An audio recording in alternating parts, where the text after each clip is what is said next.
लाडकी बहीण योजना राहिलेल्या बहिणींना कधी पैसे मिळणार? ज्या बहिणींना आतापर्यंत ₹1ही भेटला नाहीये, अशा माता बहिणींना कधी त्यांच्या खात्यामध्ये पैसे जमा होणार? याच्याविषयी आजची लेटेस्ट अपडेट तुमच्यासोबत शेअर करणार आहे. जर तुम्ही चॅनलवरती नवीन आलेला असाल तर व्हिडिओला लाईक करायला विसरू नका आणि मित्रांनो चॅनलला सुद्धा सबस्क्राईब करून घ्या, कारण की गव्हर्नमेंट योजनांसंदर्भात सर्व ऑथेंटिक माहिती तुम्हाला आपल्या या YouTube चॅनलवरती पाहायला मिळेल. तर बघा, सर्व माता बहिणींसाठी मोठी खुशखबर आहे. तारीख चेंज झालेली आहे. संपूर्ण माहिती सांगणार आहे.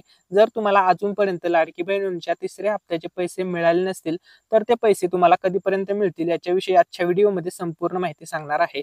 तर बघा, भरपूर जणांना पैसे मिळालेले आहेत. भरपूर माता बहिणींच्या जवळपास 1 कोटी, तर बघा 1,08,00,000 माता बहिणींच्या खात्यामध्ये लाडकी बहीण योजनेचे पैसे हे जमा झालेले आहेत.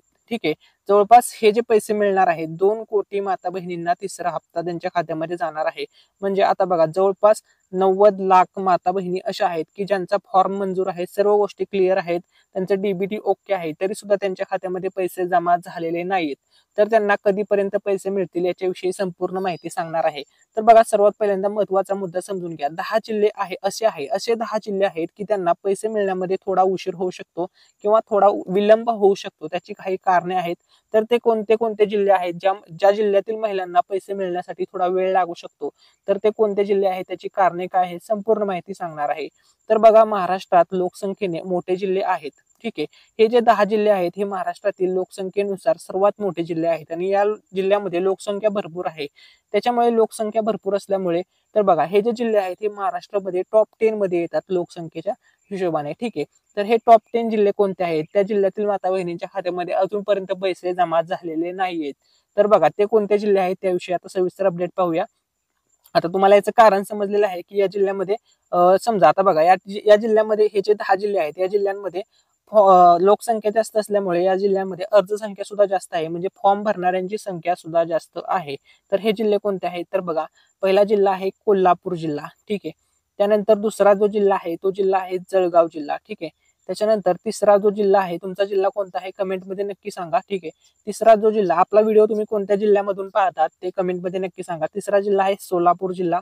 त्याच्यानंतर बघा, चौथा जो जिल्हा आहे, संपूर्ण माहिती सांगणार आहे, शेवटपर्यंत सर्वांनी हा व्हिडिओ पाहायचा आहे. ठीक आहे. तर बघा, चौथा जिल्हा आहे अहमदनगर जिल्हा. पाचवा जिल्हा आहे नागपूर जिल्हा. ठीक आहे. या जिल्ह्यामधून जर तुम्ही अर्ज केलेला असेल तर तुमच्यासाठी अतिशय महत्त्वपूर्ण हा व्हिडिओ असणार आहे. तुम्हाला मी डेट सांगणार आहे की कधीपर्यंत तुम्हाला पैसे मिळतील. सहावा जिल्हा आहे नाशिक जिल्हा. त्याच्यानंतर सातवा जिल्हा आहे, बघा हे जे जिल्हे मी या ठिकाणी सांगतोय तुम्हाला 10 जिल्हे आहेत, त्यांची लोकसंख्या खूप जास्त आहे महाराष्ट्रामध्ये, टॉप 10 मध्ये येतात. सातवा जिल्हा आहे मुंबई उपनगर. आठवा जिल्हा आहे पुणे जिल्हा. ठीक आहे. त्याच्यानंतर 9 नंबरचा जो जिल्हा आहे तो बघा ठाणे जिल्हा. ठीक आहे. या जिल्ह्यामधून जर तुम्ही अर्ज केलेला असेल तर तुमच्यासाठी हा व्हिडिओ अतिशय महत्त्वपूर्ण असणार आहे. तर बघा, आणि शेवटचा जो 10वा जिल्हा आहे तो जिल्हा आहे मुंबई जिल्हा. जर तुम्ही या जिल्ह्यामधून अर्ज केलेला असेल तर तुमच्यासाठी अतिशय महत्त्वपूर्ण सूचना आहे. तर बघा, प्रचंड प्रमाणात लोकसंख्या असल्यामुळे अर्ज त्याच लेवलमध्ये आलेले आहेत. तर बघा, लोकसंख्या जास्त असल्यामुळे अर्ज सुद्धा साहजिक आहे की जास्त या जिल्ह्यामध्ये आलेले आहेत. ठीक आहे. तर आता बघा, अर्ज संख्या जास्त आहे तर या जिल्ह्यातील महिलांना पैसे भेटलेले आहेत. ठीक आहे. हे जे 10 जिल्हे मी तुम्हाला सांगितले, या जिल्ह्यातील फक्त काहीच महिलांना, ठराविक म्हणजे खूप कमी महिलांना या जिल्ह्यातील पैसे मिळालेले आहेत. ठीक आहे.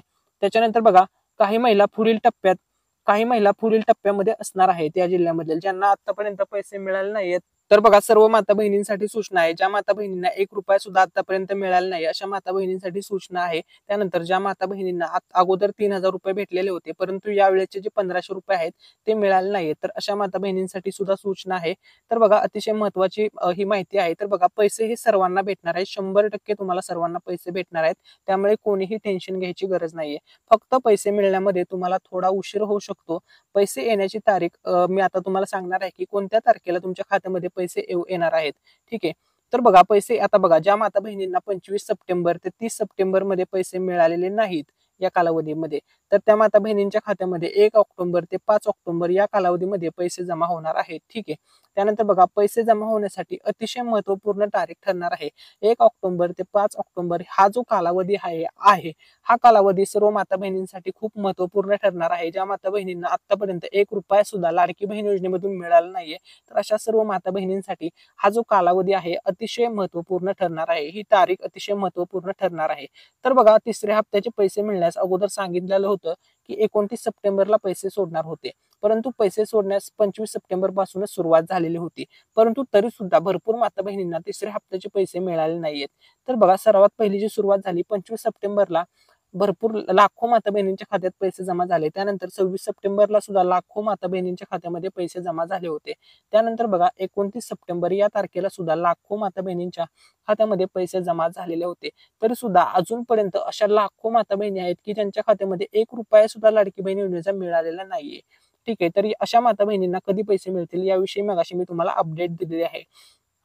ठीक आहे, त्यानंतर बघा, लाडकी बहीण योजनेचा जो चौथा हप्ता असणार आहे, म्हणजे पुढचा जो ऑक्टोबर महिन्याचा जो चौथा हप्ता असणार आहे, त्याविषयी सुद्धा अतिशय महत्वपूर्ण माहिती या ठिकाणी समोर आलेली आहे. चौथा हप्ता तुम्हाला कधी मिळणार आहे याच्या संदर्भात आपल्या चॅनलवरती तुम्हाला इथून पुढे काही दिवसामध्ये व्हिडिओज पाहायला मिळतील. त्यामुळे सर्वांनी चॅनलला जरूर सबस्क्राईब करून घ्या. ठीक आहे, तर बघा, या ठिकाणी सर्वात महत्वाचा मुद्दा, रक्षाबंधनाप्रमाणे आता बहिणींची भाऊबीज देखील गोड होणार आहे. या ठिकाणी बघा, सविस्तर अपडेट या ठिकाणी आलेले आहे. दिवाळीपूर्वीच महिलांना लाडकी बहीण योजनेचा लाभ मिळणार आहे. लाडकी बहीण योजनेचा जो चौथा हप्ता आहे तो तुम्हाला दिवाळीच्या अगोदरच मिळणार आहे.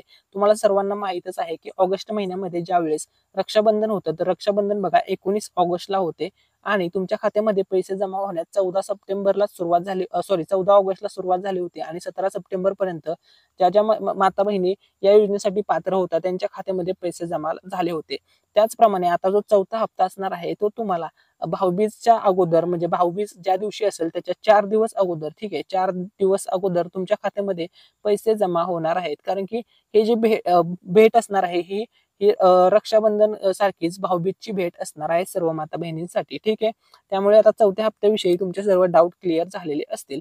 ठीक आहे, आणि त्याच्यानंतर अतिशय महत्वपूर्ण माहिती होती ती म्हणजे महत्वाचा मुद्दा असा होता की बाबा कन्फर्म पैसे कधी मिळतील. आता मी तुम्हाला लास्टची डेट सांगतो. तर बघा, मिळालेल्या माहितीनुसार 1 ऑक्टोबर ते 5 ऑक्टोबर हा जो कालावधी आहे, या कालावधीमध्ये भरपूर माता बहिणींच्या खात्यामध्ये पैसे जमा होण्याची शक्यता आहे. कारण की ज्या ज्या माता बहिणींना आतापर्यंत पैसे मिळाले नाही, ₹1 सुद्धा मिळाले नाहीये, अशा माता बहिणींच्या खात्यामध्ये पैसे जमा होणार आहेत. ही गोष्ट लक्षामध्ये ठेवा. 5 ऑक्टोबर पर्यंत सर्वांच्या खात्यामध्ये पैसे जमा होतील. त्यानंतर पुढील जो हप्ता असणार आहे तो चौथा हप्ता असणार आहे. त्यामुळे सर्वात अगोदर आता सरकार गव्हर्नमेंट काय करणार ते बघा.